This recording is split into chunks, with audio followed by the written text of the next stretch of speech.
Allah the Almighty says, "And the servants of the Most Merciful are those who walk upon the earth humbly, and when the ignorant addresses them harshly, they say words of peace." True servants of Allah are humble in their walk and behavior. They don't act with pride or arrogance toward others. And when the ignorant speak to them harshly, they respond with patience and peace. But what is humility really? And what is arrogance? The trait that Allah doesn't love.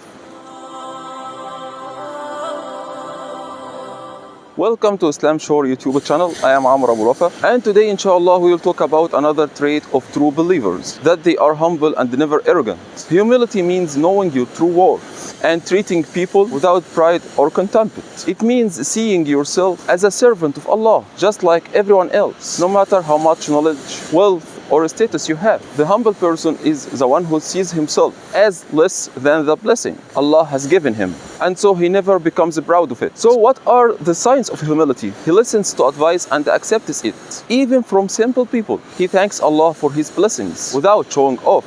He treats others kindly and loves for them what he loves for himself. On the other hand, arrogance is when you see yourself above others, or when you reject the truth if it comes from someone else. That's what caused Iblis as-Shaytan to be cast out of Allah's mercy when he said, "I am better than him." Arrogance is to see yourself above your true place, forgetting that everything you have is from Allah, not from yourself.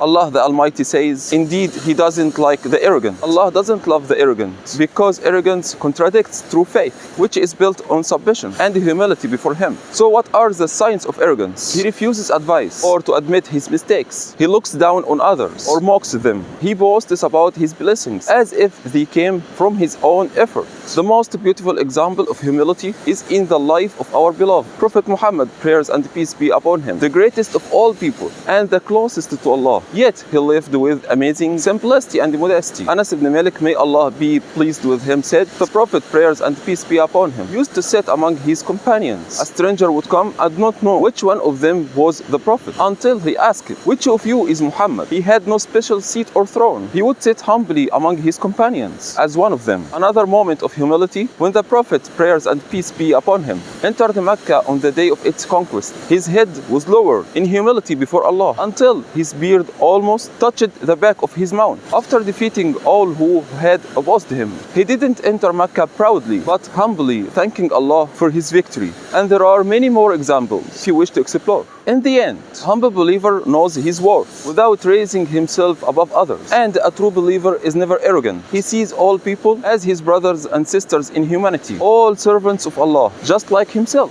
Humility is not weakness. It's a sign of a pure heart. A heart that knows every blessing comes from Allah, not from oneself. And every time you humble yourself before Allah, He raises you even higher. The Prophet, prayers and peace be upon him, said, "Whoever humbles himself before Allah, Allah will raise him." So ask yourself calmly, think deeply. Is there humility in your heart that brings you closer to Allah? Or is there a trace of arrogance that pushes you away from Him without realizing it? I hope this episode was beneficial to you. If you like it, please share it with your loved ones so they can benefit too. And don't forget to subscribe to the channel. Wassalamu alaikum wa rahmatullahi wa barakatuh.